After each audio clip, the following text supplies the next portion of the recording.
Hey everybody, it's Emily, and today I want to talk to you about a really strange offer I received the other day. In fact, it may have been the most bizarre offer I ever received in my life. And that wasn't the first time I'd received a strange offer. Probably the first time I can remember.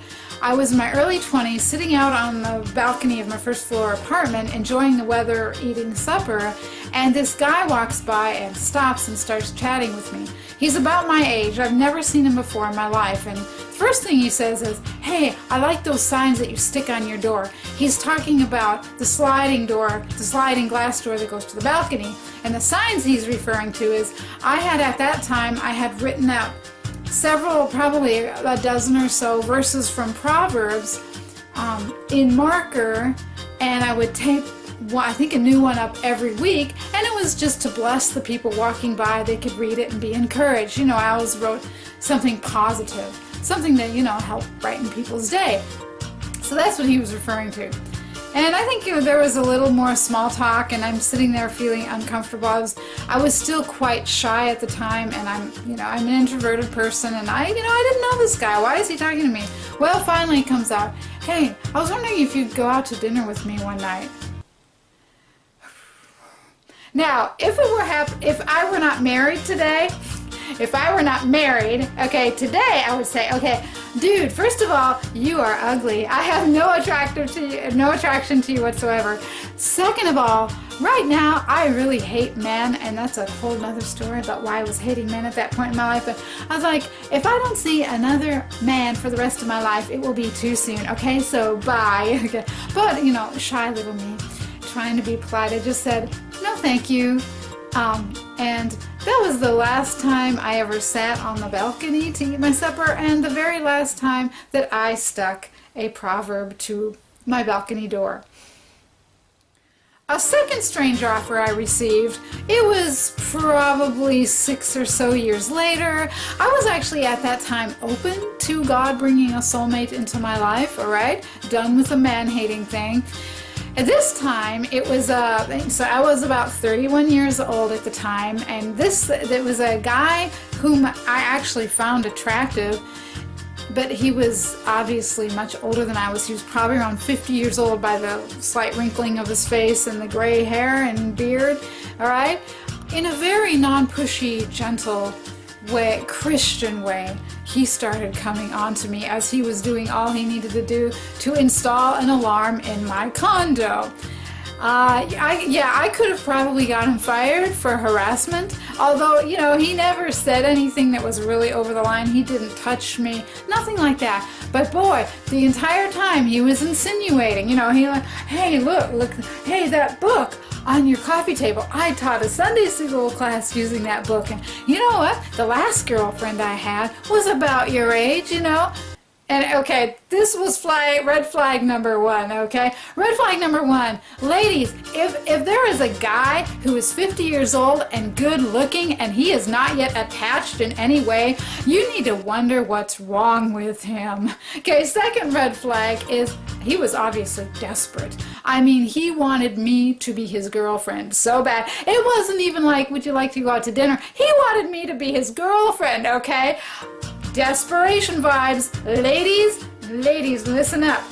Run. Do not walk, but run from any man who is giving off desperation vibes, okay? I am desperate. There is something wrong with him, all right?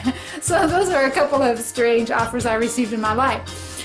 But the other day was different. The other day, I drove my car into the parking lot, in the parking spot in front of our local grocery store. I got out, and there's a guy sitting on the sidewalk smoking.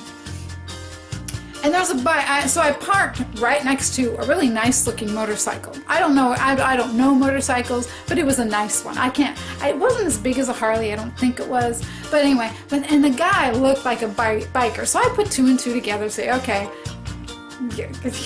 that's his bike, right? And he's sitting there smoking.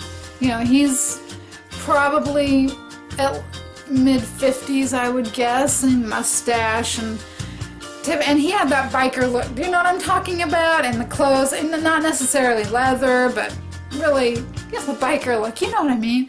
And I said, trying to be polite, you know, when I got out of the car, I said good morning or something, and he seemed to ignore me. It's like, okay, whatever, maybe he didn't hear me, maybe he's just surly, I don't know.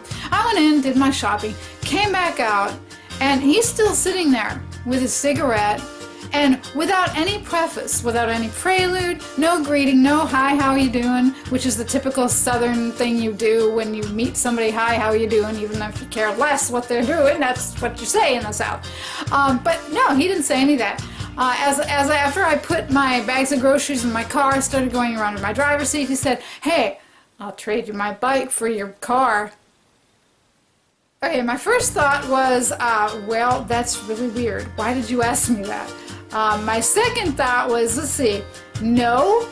Number one, because of that one day I was driving down a busy Dallas freeway and I saw a motorcycle lying down right next to the freeway and a bloody body lying next to the motorcycle. That's reason number one, no. Number two, my father-in-law has a permanent limp. He broke his femur when he was riding a motorcycle when he was younger. No. So that's two no's. So all those thoughts and images just flew through my mind in an instant, and as soon as they have, the biker added, your car has windshield wipers and my bike doesn't. I'm like, yeah? My car has a lot of things that your bike doesn't. I'm like, trying to make sense of this. But, you know, I think we can all agree that he was just trying to make a joke and make some lighthearted conversation. But the question was, why? My response was, I laughed politely. I said, oh, well, I think I'll pass today, thanks. And I got in my car and went home. And as I went home and throughout the day, I started feeling guiltier and guiltier because I kept digging down into the why he had asked me that question. So I started thinking maybe this guy was lonely and he was just looking for a minute of conversation with somebody.